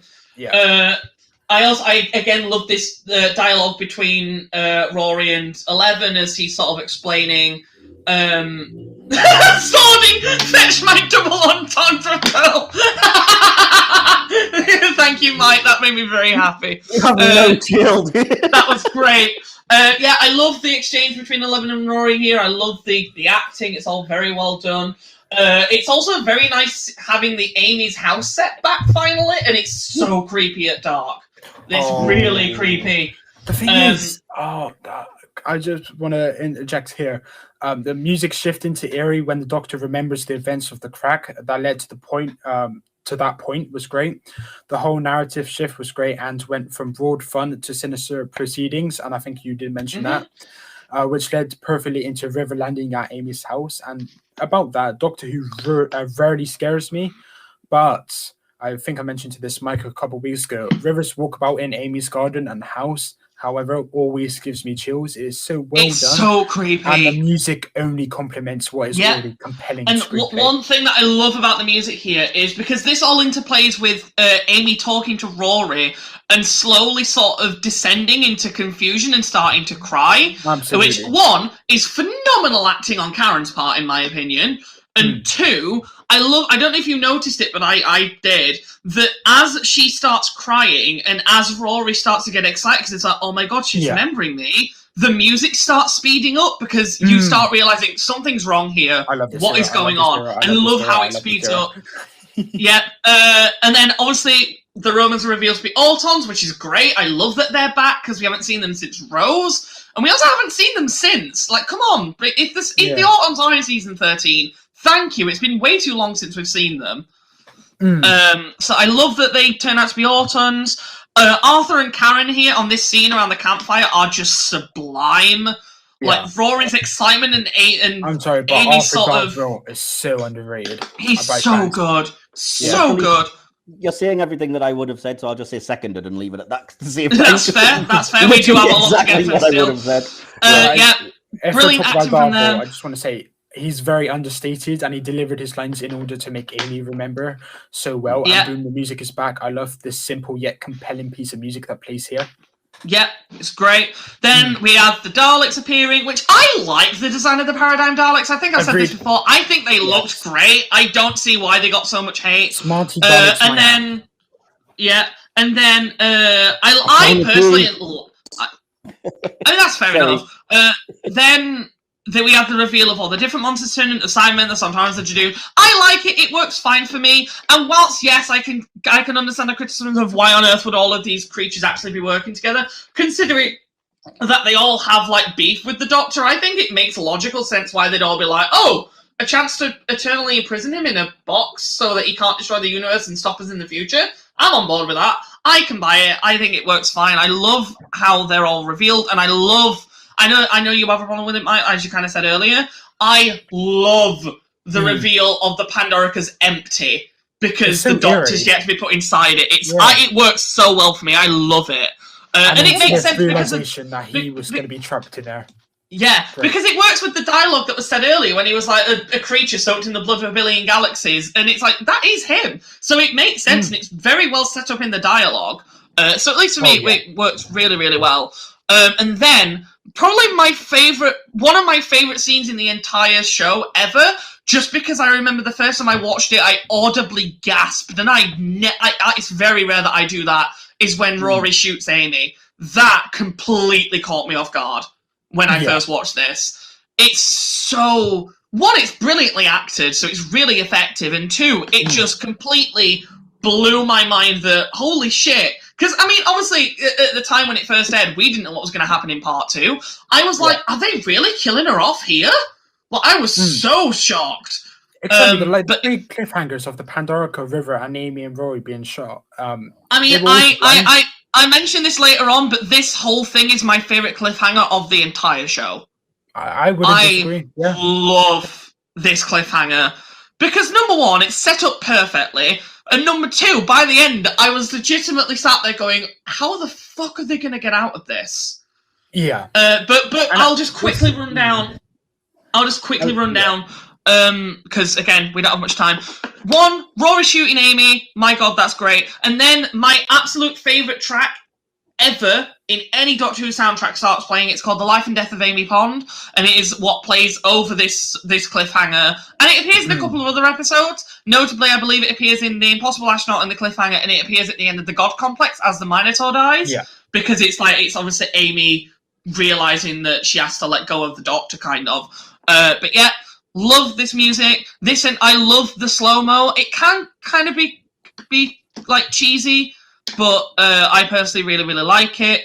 I really like the idea of the enemies uniting to save the universe from the Doctor, because obviously he's like their common enemy. And then I've put, this is the best cliffhanger of the entire show. It's spectacular. And then last bit, I love the zoom out. Yes. Of at the end where it just shows the Earth and all the stars exploding around, and then suddenly silence. I was going to say, is that an editing mistake, or is it it's because silence falls. No, silence will fall. Gotcha. It's intentional. Nice. I love it. It's brilliant. Okay. It's such a good final shot. It's so striking, and then we just get the to be continued, and then the title. Yeah, love it. Love it. This episode is a 10 out of 10 for me. I love it. Oh, yes. One point you did make is about we didn't know how the second part was going to be.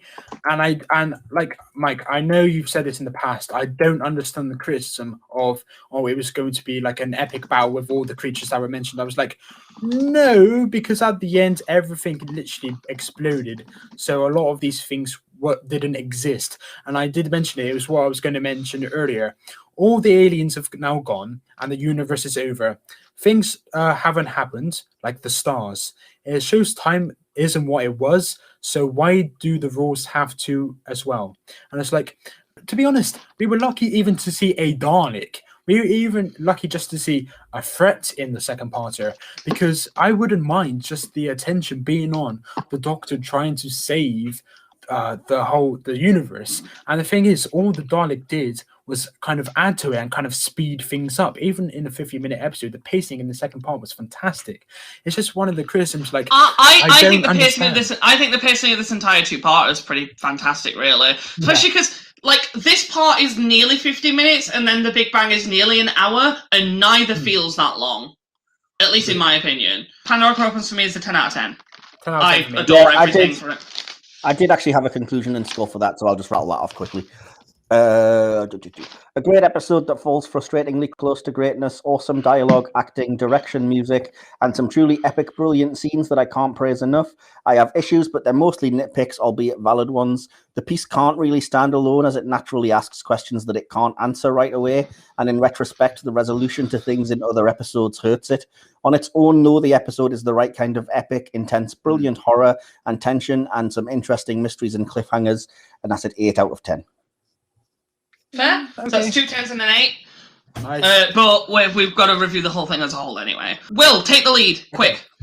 Okay, another incredibly long pre-title sequence. I loved how it went back to Amy praying to Santa, and it's kind of another thing that it kind of drip feeds the information that it's not as it seems, so that we get the stars after, and we also see Aunt Sharon and her mate, like characters and things that we didn't have explained to us or even seen in the 11th hour. So I think it kind of drip feeds the information that the events in the Pandorica Opens resembles a change in the real world, and I think Moffat did that excellently. Yeah, I love how this entire opening mirrors, at least the opening shot mirrors the 11th hour completely. Yeah.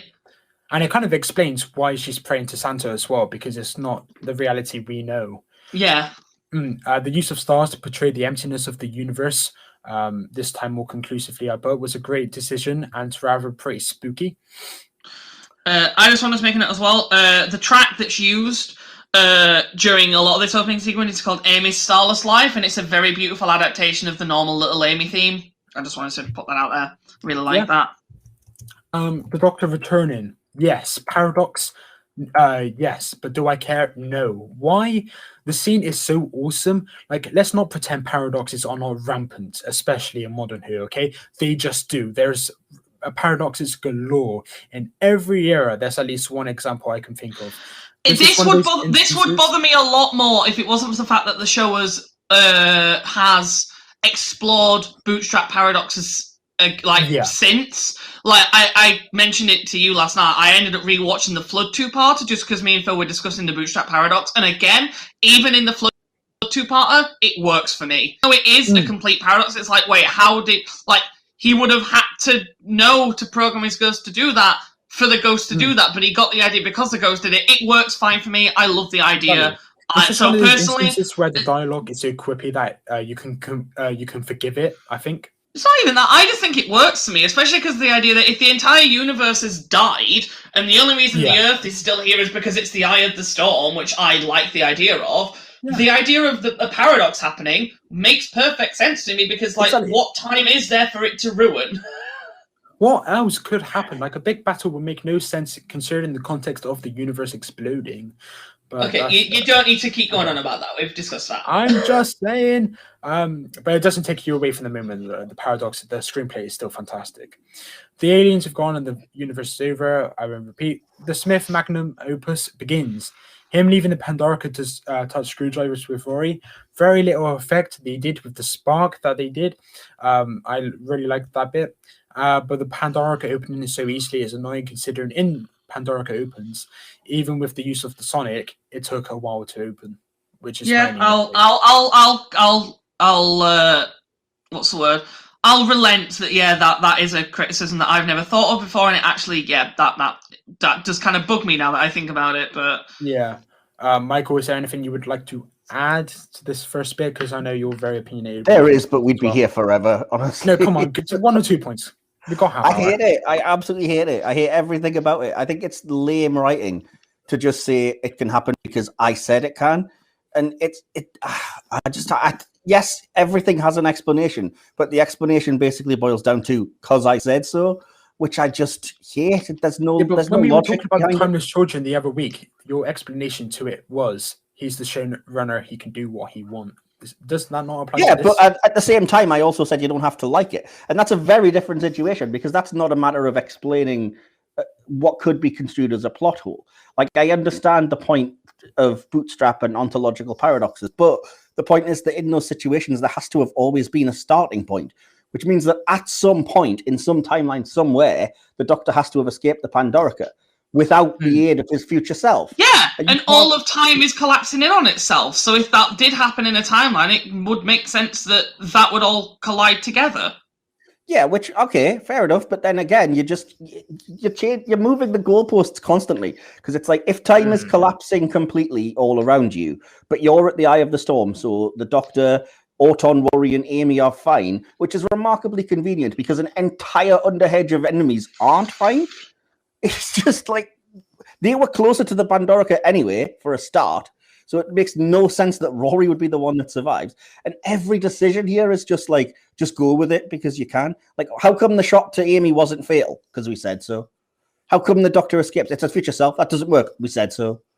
Do you know what I mean? It's just... the only criticism I hear is Rory. They do explain why Amy doesn't end up dying. It's because the Pandorica... The light in the Pandorica's restoration field, as he explains it, it's the perfect prison. You can't even escape it by dying. So it literally resurrects her because it. Again, no, that's not what you've written it as. You've changed the goalpost again because you're talking either she can't be dead. The script even acknowledges that. The doctor even says she's mostly dead, but she's not all the way dead. So the Pandorica can heal her with her DNA. But that makes no sense. And Auton just shot her. And we see that there's been at least a few minutes while he sat there with a corpse. So either the Pandorica is magic and can bring back. Okay, but then there's a ton of mechanisms that were established in the episode 1. So why can't it restore a human condition within 2,000 years? Like, we're not saying this is over 10 minutes. This is thousands and thousands and again, of years. This is my big issue with the episode because death is death. Death is we can't just stay here discussing this. Okay. We've got to move on. Amy touches herself. Not as explicit as it sounds. Again, another plot point that can be questioned. Another plot point that can be questioned. But hey, who cares? Again, I do think that is worth questioning. But it works for me because the whole idea is like she's in the Pandorica, so they have to get her younger self to get a sample of her DNA, so it opens up. Yeah. Can I bring up one more thing that's a very slight thing, but it also bugs me? Is that when the 2 screwdrivers touch, you mentioned there's a cool little spark and everything. God, yeah. How come that happens and then yet when the 2 doctors or the 2 Amy's touch, there's no effect whatsoever? You're just deciding when you want to do it. Again, there's no logic to it whatsoever. I mean, when do the 2 doctors? Oh no, they do. That's fair enough. I didn't think of that. Rory showing his adamance to staying with Amy was nice, showed that he would not leave Amy's side so easily, and then the doctor would, and staying, they gave him that additional sense of security, and I think that was a nice little character development. I love the fact that the crack in Amy's wall ends up becoming so relevant, even after you feel like it's kind of over with the 11th hour, and then you realise just how significant it is to her as a character, and I really like that. The storm explanation for why planet Earth is still there. That makes sense to me. That's fine. And I also love the fact that Amy guesses her younger self's age by measuring her to her chest and the length of her hair. I really like that. The thing is, I actually googled that, and I've found an explanation. Apparently, it was because she had her ears pierced at one time, so she lifted the hair up to look at the ears, and I didn't know that. I thought it was also the hair, but apparently it was the actual ears being pierced. Okay, that's cool. But yeah, when you're rewatching, just have a notice. I didn't see it. I love the whole scene of Rory choosing to stay behind. I love the line, "Why'd you have to be so human?" And he says, "Because right now I'm not." I love that. It's great. I do love it. I love Karen's really understated acting when she realizes what Rory did. Like when she's watching the sort of historical retelling of the Pandorica, and she just like a tear forms in her eye as she realizes what Rory did for her, and it's so good. And they really tied that in, like using the museum's history banks to like relay that story. I think that could have bugged me, like just convenience wise. But I still like Amy, just the crying. It was very touching. I like the idea of having Auton and Rory sort of take on different roles as society progressed. So, like, obviously, in this instance, he became a guard at the museum so that he could still keep an eye on the Pandorica. I think that's smart. I like that. I like how he takes down the stone Dalek because he's still an Auton. And I love the reunion between Amy and Rory and the fact that the Doctor's response is just, and breathe! And then once little Amelia's like, I'm thirsty, his response is, oh, it's all mouths today, isn't it? Michael, like you were going to say, 100%. Michael, what were you going to say? Just that I have, again, maybe there's an explanation, maybe it's just me, but it's a counter to your criticism about why would you expect any sort of big epic battle because the universe has ended in presumably whatever it is BC. To which I would say, then how come Rory lived through 2,000 perfectly fine years? What do you mean exactly? Well, either the universe has ended, and so there can't be any battles or anything epic happening because nobody's there, or the universe is fine, and it's not even like there's a ticking clock. They explain why the Earth's still around, because it's like the centre of it all, and time's slowly unravelling from the outside inwards. For why they survived 2,000 years, they explain how the Earth survived without the sun, because the exploding TARDIS. It was the exploding TARDIS. Yeah, I understand that, but my point is, where's the urgency in the episode? Because clearly they're not in any immediate danger of everybody dying, or they shouldn't be. I like how you said it's the ticking bomb narrative, where it's like, oh, it's going to kill me in 12 minutes. It introduces that pretty quickly. But why? That, and it has little Amy disappear, which sort of indicates that, time is now unraveling. Why are they suddenly disappearing now? Your criticism that you just said, right, was literally there's no urgency, and then I offer an explanation to why how was urgency and how it was. You haven't given an explanation. You've said they've got. There was a ticking bomb. Why have they got 12 minutes? There was urgency. Why are people disappearing now? It's been 2,000 years. What? No, once in the museum, the doctor like pops up and he's bruised, and it's like from the future, the vortex manipulator, and it was used that as a decoy, and that was really good. I don't buy it. About that scene, the casting director, I've got to have words from you. The side of the quote unquote Smith's face looks nothing like Matt Smith. He actually looks like it. It's like it's chubby cheeks. It's got facial hair. It doesn't look like Matt Smith. But yeah. Are we done arguing now? Because we need to move on. Yeah, the thing is about this, the whole top pocket stuff wasn't needed. I personally really like the way that we see the opening scenes now from the Doctor's perspective, so we understand where that comes in the sequence of events with the whole time travel. Again, I like the fact that the Doctor can just like do all this time travel because the universe is destroyed, so it's like, well, it's not going to do any harm now, is it? I like the appearance of the Doctor who's been shot. It's a great way to add tension. The Stone Dalek, I think the Stone Dalek looks pretty awesome. It's quite menacing. I really like that. And then the sort of reveal of the TARDIS being the replacement for the Sun because it's trapped in its explosion. I think that's really clever. Before we do jump far ahead, let's drive through it. Smith's delivery of "Oh, you're in charge, good. Now tell me what you're going to do about Amelia" is superb. The music kicks in and the pace goes up, but Amy still has the time to reaffirm her belief that the Doctor won't die. I love that, her faith in him. And this is where we were when the team go up to the roof. The music is also incredible there. I like the timey-wimey of River in a cycle, and then the Doctor goes up, "Hey, honey, I'm home." Yeah, I love that line. I love that becomes a gag as well because they do it again in Series 6. Yeah, Manan literally said it's a lovely exchange of lines, and it's like a. And I love when River realizes that the Auton's there, and she's like, "Oh, I dated an SC duplicate once. Swappable head, keep things fresh." That's again such an adult joke, but I like it. I did make a note that there's quite a lot of good comedy in this, what is otherwise quite a bleak episode. Like the whole sequence of River going, the first question is this: what in the name of sanity have you got on your head? I love that. I think it's really funny. Example of like in Pandorica Opens, it's like it's a little bit of fun, but then the threat cuts the tension. So in Pandorica, it was the Cyberman. In this one, it was the Dalek.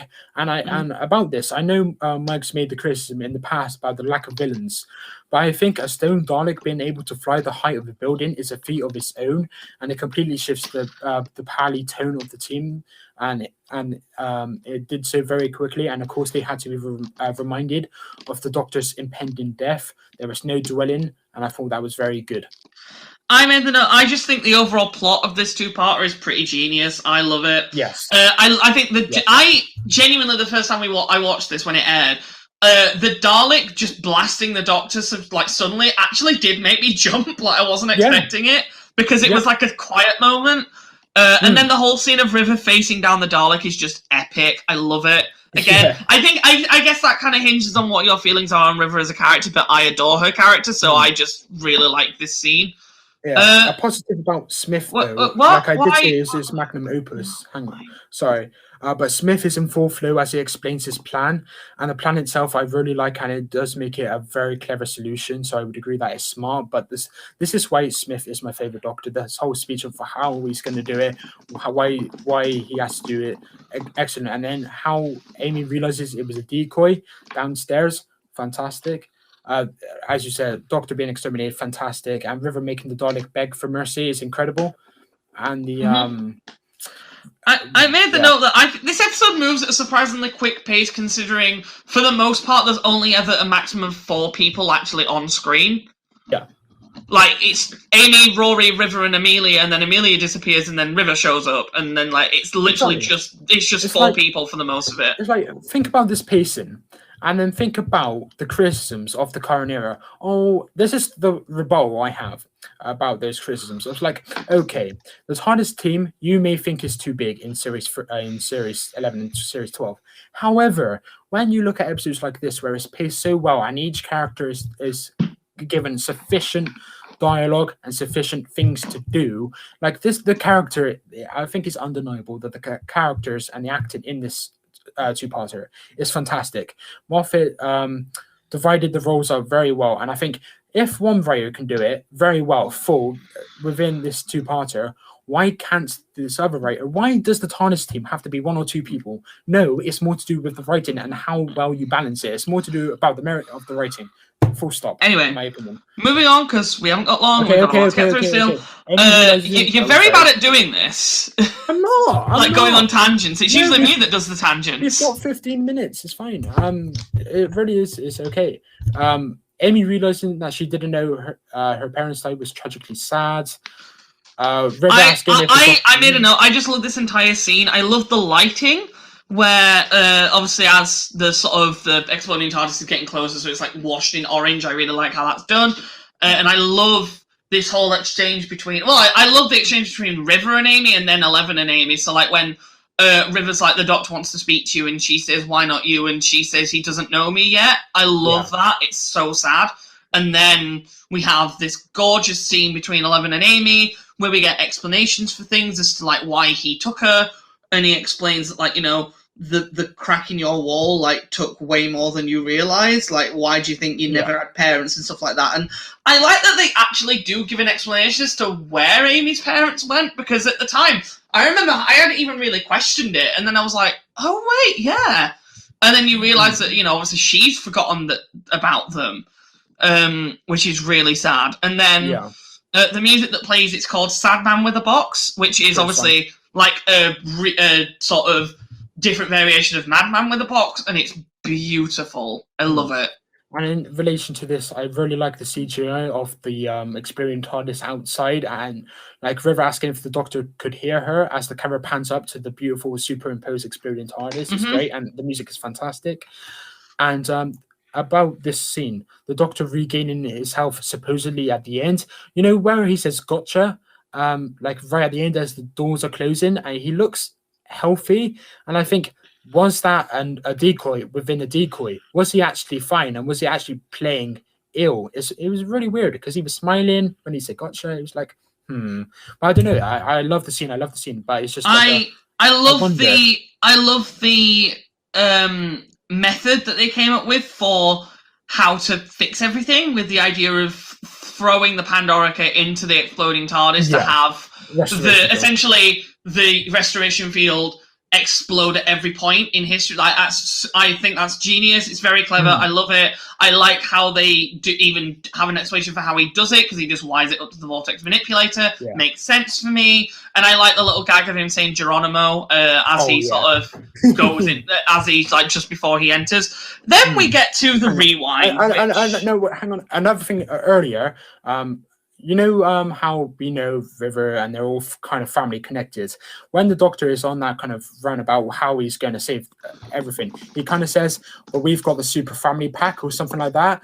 And then in retrospect, it's like, yes, you do. You are family. And then I just thought that was a nice little line. And it's like, was it foreshadowing that River was family? But hey-ho. The music as the Doctor flies the Pandorica, so good. The Pandorica, the Geronimo line, iconic. This is where you are, the Doctor realizing he survived. Great moment about the fairs, buying the fairs. Is there anything you want to add here? I want to go through the rewind, because my favorite scene in the entire show is in this rewind. Yep.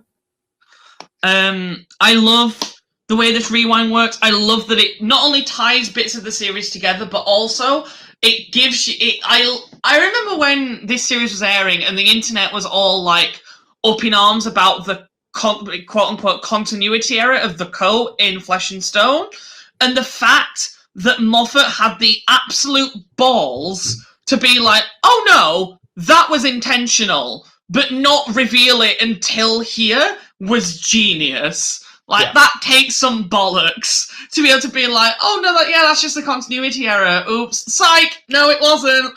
I love it. It's so clever. This whole scene is gorgeous. And again, it even makes the dialogue have more sense. Because at the time, I remember when he was saying that whole thing about, you have to remember what I told you when you were 7.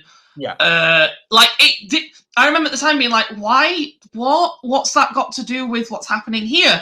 And then you realize what it is, exactly. and it's him. It's this him rewinding, and I like the trying to appeal to her as a kid before he sees her again, and it's like, oh my god, it's so good. And about that, I like how they added the clarity to the situation with the extra 2-second moment of the Doctor flashing the sonic screwdriver at himself. It's like clarification of the plot hole. Some people plot hole noticed, like during the Angel 2-part, like, oh, he was wearing a tweed, he wasn't wearing a tweed jacket, and then suddenly he is. But yeah, I like how he tied it in.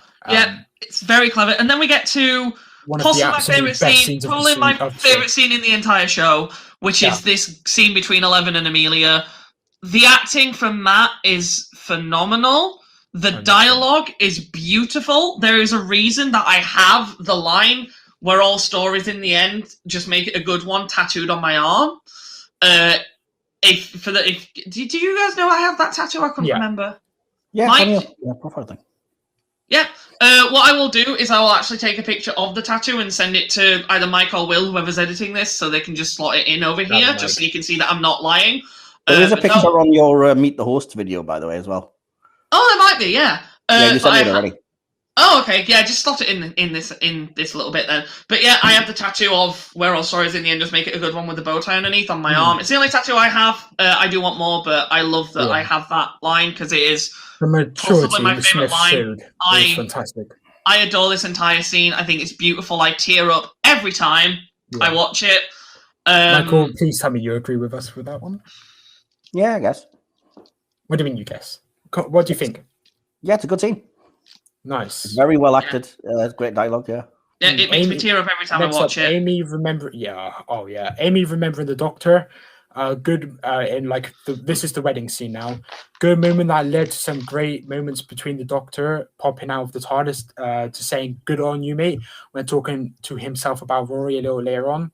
That little triangular arc came full circle, reinstated at the end when they flew off with each other.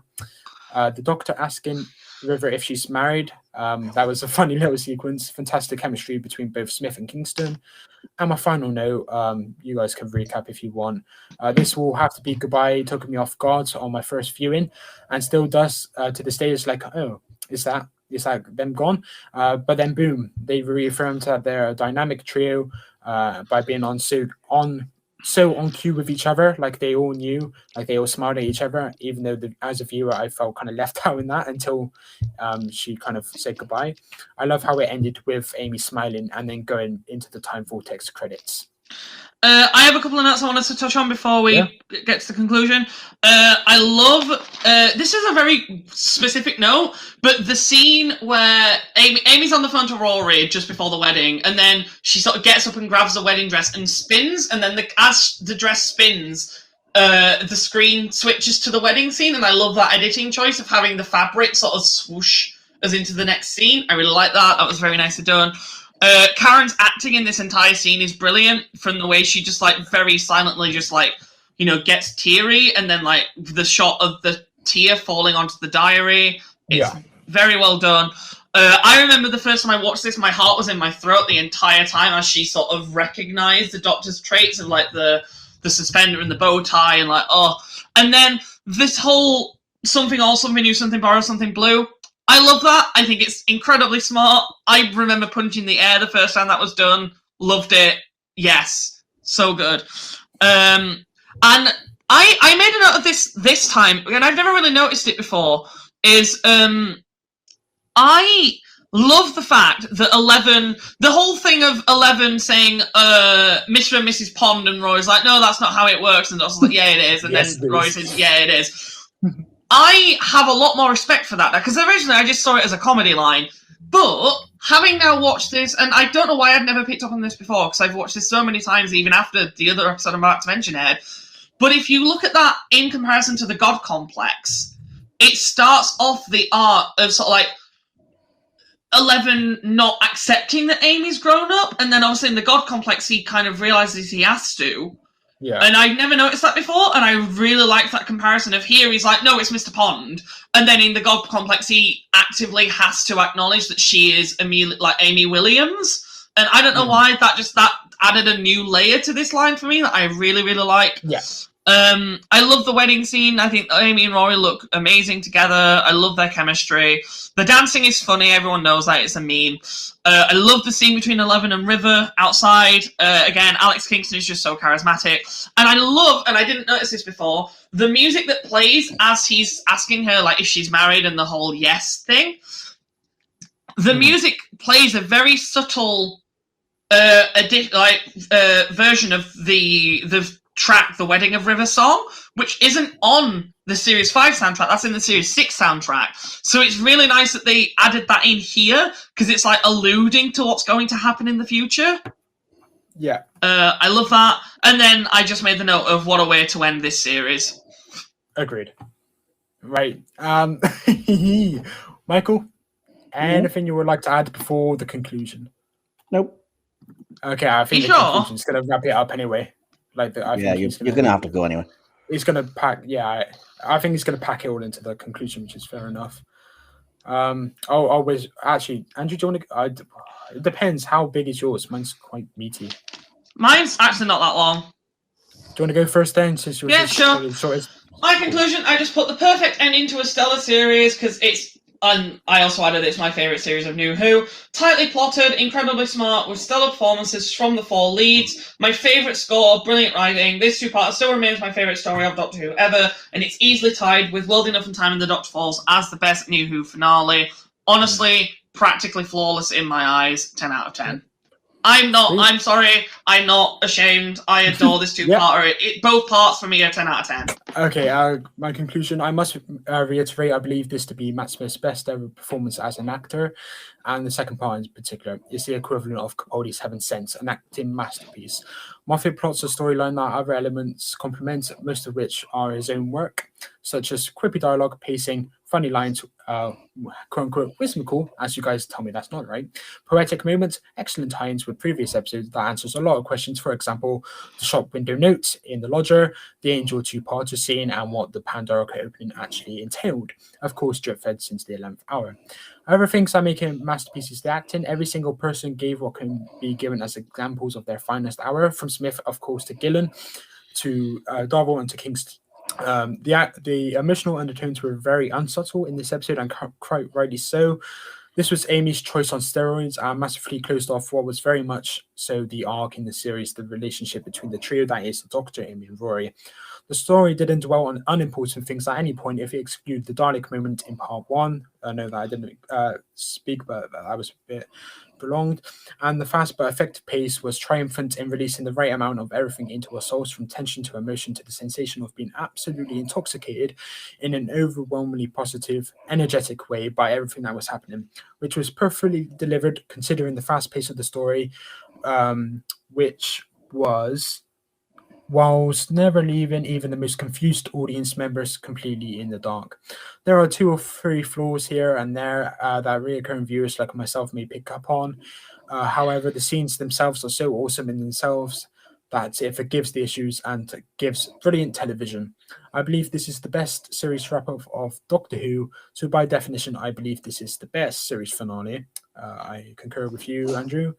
I cannot think of a finale that exceeds this whilst not exploring fan wankiness as the Series 4 finale did, whilst being a great story itself. If I were to choose, I would say I love The Big Bang even more than the Pandorica Opens, but that simply complements the story, as the Pandorica Opens is an excellent episode in itself. This is, in my opinion, the closest Doctor Who has ever come to absolute perfection. I'm going to give this story a massive 10 out of 10. I told you it was long. But yeah, that was a lot longer than I was expecting. Michael? Did you give a combined score, or was that just 10 and 10? 10 and 10 for both of us. I'm going to be very unpopular. I'm just going to read what I wrote. A jarring tonal shift from the previous episode, which leaves 2 parts of the same story feeling unconnected. grand, epic sci-fi adventure is replaced by magical nonsense, gubbins, and a total lack of logic. The story is frequently incoherent, as if taking a tour of Moffat's ADHD while he attempts to gleefully show off how clever he is. But complex problems require complex solutions, and none are really offered here. Despite the stakes, any threat seems diminished somehow, as we saunter around making gags and using Shut Up, It's Time Travel to basically do anything. The lead actors are great, all four of them. There's some key scenes that are awesome, notably Rory finding his humanity, River facing the Dalek, and Matt Smith giving a brilliant performance talking to the young Amelia. There's a fairy tale quality to it that I can see might well appeal to people, but like most of season 5, it's just not for me. 3 good scenes for me did not make an enjoyable experience, and I'm personally left with no desire to watch this again anytime soon. Please don't hate me, I tried. And my score for this part was 2 out of 10, which makes an overall score of 5 out of 10 for both parts. Average comes out to 8.3, which isn't that bad. So yeah. Did Andrew give his already? Actually goes down on the your estimations. It was a 3 before, now it's a 2. You just really didn't like this one then. Fair enough. No. That's it for this episode of the Hit and Miss podcast. Sorry, we're in a bit of a rush. Everyone had stuff to do and we had a lot to discuss, and we did not have that much time to discuss everything that we needed to do. So yeah, Will's heading off. Thank you, Will, for coming on. Obviously, this is the episode that we'd planned to have you on for, or you asked to come on for. So it's great that we finally managed to get it done. Mike, I hope you're feeling okay. I hope you have a better week coming up. And yeah, that is it for this episode. Catch you later. Bye. Bye.